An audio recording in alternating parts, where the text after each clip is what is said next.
हुंजा को बिजली चाहिए, हुंजा को बिजली अर्जेंट बेसिस पे चाहिए। मैं ये कहता हूँ अगर बिजली जोगलोट गूर से आपने लेके जाना है तो आप ले जाएं, बिस्मिल्लाह ले जाएं।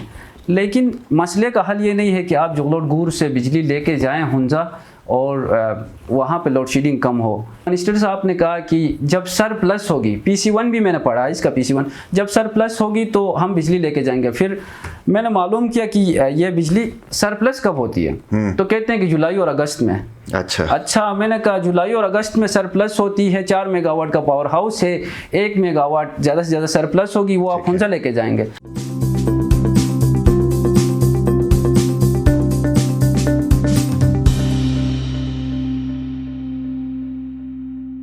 अस्सलाम वालेकुम, आप देख रहे हैं आयमन में हूं शब्बीर मीर। नाज़रीन, प्रोग्राम रूबरू में आज मेरे मेहमान एक नौजवान सियासी रहनुमा नवीयत रेहान इनका नाम है, पाकिस्तान तहरीक इंसाफ से इनका ताल्लुक़ है और ये उन रहनुमाओं में शामिल हैं पाकिस्तान तहरीक इंसाफ के जिन्होंने 2015 के इलेक्शन में PTI की शिकस्त के बाद इस पार्टी को सोशल मीडिया की हद तक कम अज़ कम मैं ये कहूँ ज़िंदा रखा था। और आजकल पार्टी के साथ इनके कैसे ताल्लुकात चल रहे हैं। लेकिन एक ख़ास बात मैं उसमें ये भी ऐड करता चलूँ कि ये PhD कर रहे हैं, पढ़े लिखे हैं, PhD कर रहे हैं चाइना से, बीजिंग से, और केमिस्ट्री में PhD कर रहे हैं। कुछ सवाल हैं, अहम सवाल, इनसे बात करेंगे। नवीन साहब, आपका बहुत शुक्रिया। मुझे ये बताइए कि आप अच्छे खासे पढ़े लिखे, PhD भी आप कर रहे हैं, तो ये सियासत में आने का, वो भी फिर PTI में आने का क्या राज था? बिस्मिल्लाहिर्रहमानिर्रहीम, इय्याका नअबुदु व इय्याका नस्तईन। मीर साहब, सबसे पहले आपका शुक्रिया, आईबेक्स मीडिया नेटवर्क का शुक्रिया।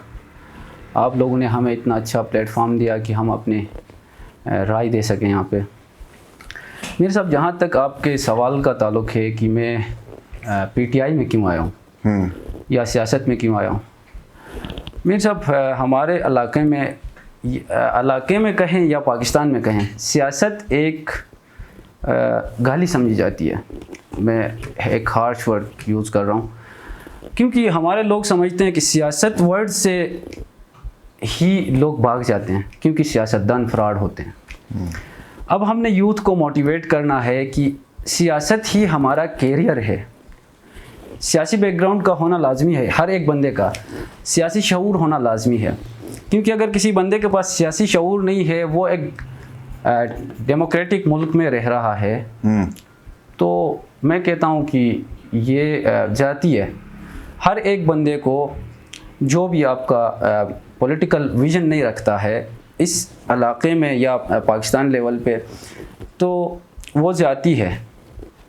ठीक है, लेकिन ठीक है, आपकी बात मैं काट रहा हूँ, माजरत, क्योंकि मुझे ये बताइए कि आप इस पार्टी के साथ जुड़े हुए हैं। इस पार्टी को उस टाइम पे आपने ज़िंदा रखा जब बहुत सारे लोग दिल बर्दाश्त होकर इधर उधर हो रहे थे या कम से कम गवर्नमेंट थे। तो जब पार्टी हुकूमत में आती है, फिर आप जैसे नौजवानों को मौके नहीं दिए जाते हैं, तो क्या फिर दिल बर्दाश्त बंदा नहीं हो जाता है? मीर साहब, ये आपको बताता चलूँ, मैं पार्टी के साथ 2009 से हूँ।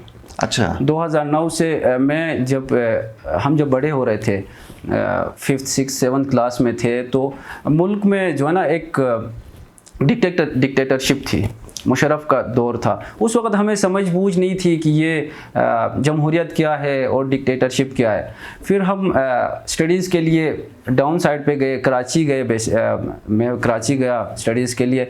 वहाँ से फिर मैंने पॉलिटिक्स का मुझे माइंड आया। फिर मेरे जो इमरान खान मेरे कायद हैं, प्राइम मिनिस्टर इमरान खान, उनके विज़न के मुताबिक मैं इस पार्टी में आया।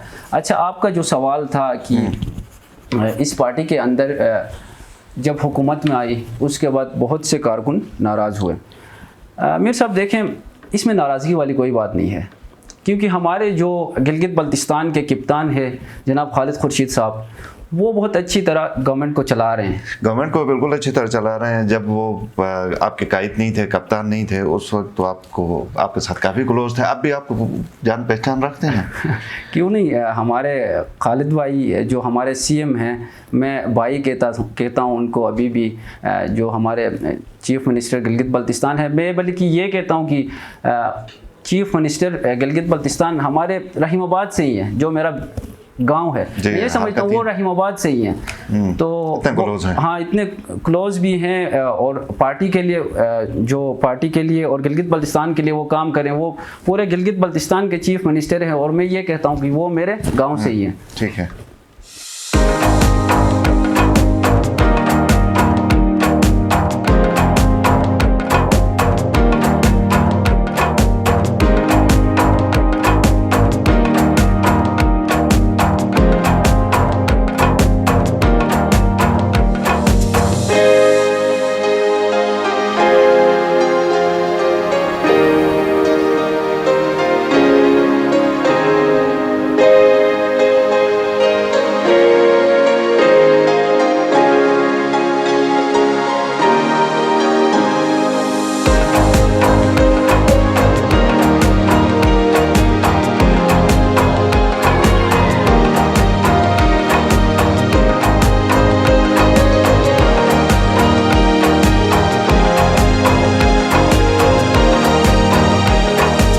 लड्डू सी मोहब्बत हो या केक की सी चाहत, जिंदगी की मिठास तो है अपनों के साथ। हम पहाड़ों के इन खूबसूरत वादियों में बसने वालों की शाम की नमकीन चाय हो, या फिर हो किसी प्यारे की ट्रीट, नेशनल बेकर्स का हो साथ तो बस सीन ऑन है बॉस।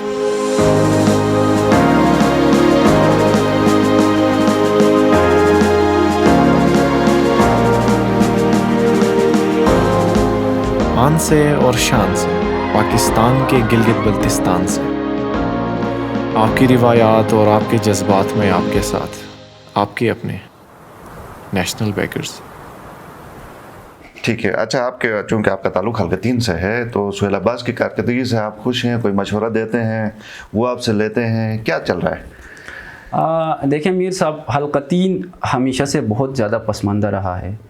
हल्का 3 बहुत सारे इश्यूज़ हैं हल्का 3। डॉक्टर इकबाल ने तो कहा जाता है कि उन्होंने जितना फंड उधर लगाया हो तो अनप्रेसिडेंटेड है। आप कहते हैं कि डॉक्टर इकबाल ने लगाया होगा, डॉक्टर इकबाल ने एक स्पेसिफिक जगह में लगाया होगा। अच्छा, इधर उधर नहीं लगाया। पूरे हल्के में डॉक्टर इकबाल साहब ने इतना पैसा नहीं लगाया, लेकिन डॉक्टर इकबाल साहब ने भी काम किया है।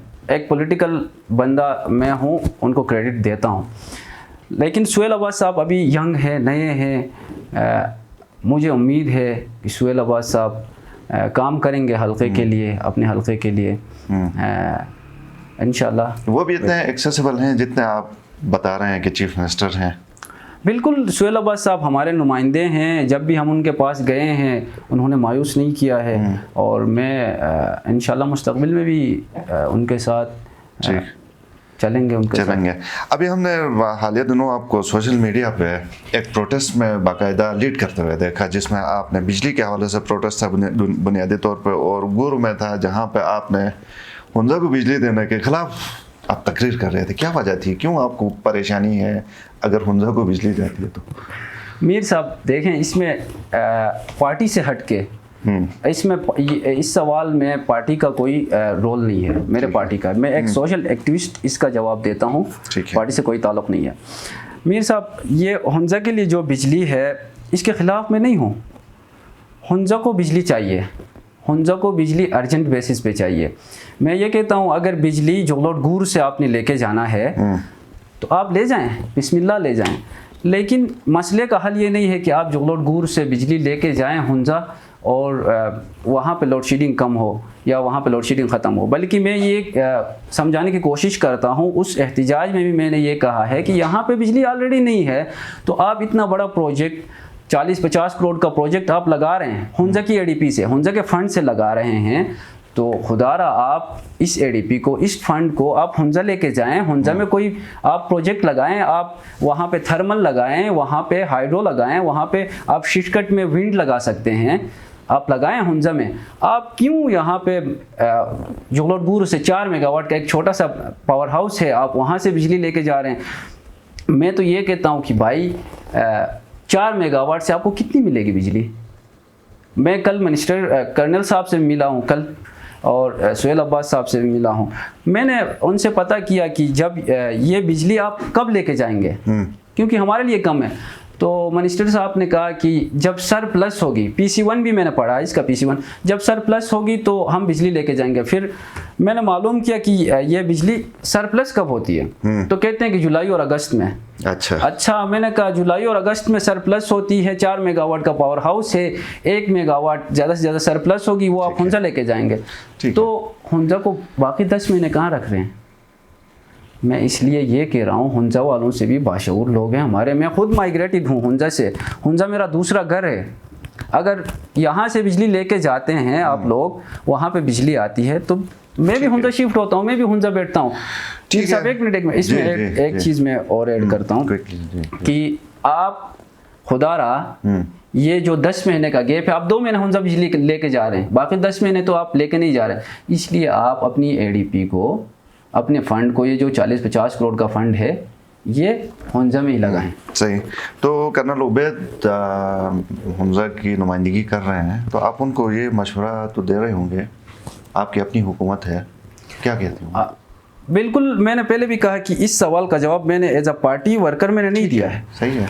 लेकिन मैं एज अ पार्टी वर्कर मैंने कल भी कहा कि कर्नल साहब को कि आप ये प्रोजेक्ट हुंजा में ही लगाएं। हुंजा में आप थर्मल के 10 मेगावाट भी लगा सकते हैं इस फंड से, आप उधर ही लगाएं। इधर से ये हुंजा के लिए फिजिबल नहीं है। ठीक है, ठीक है।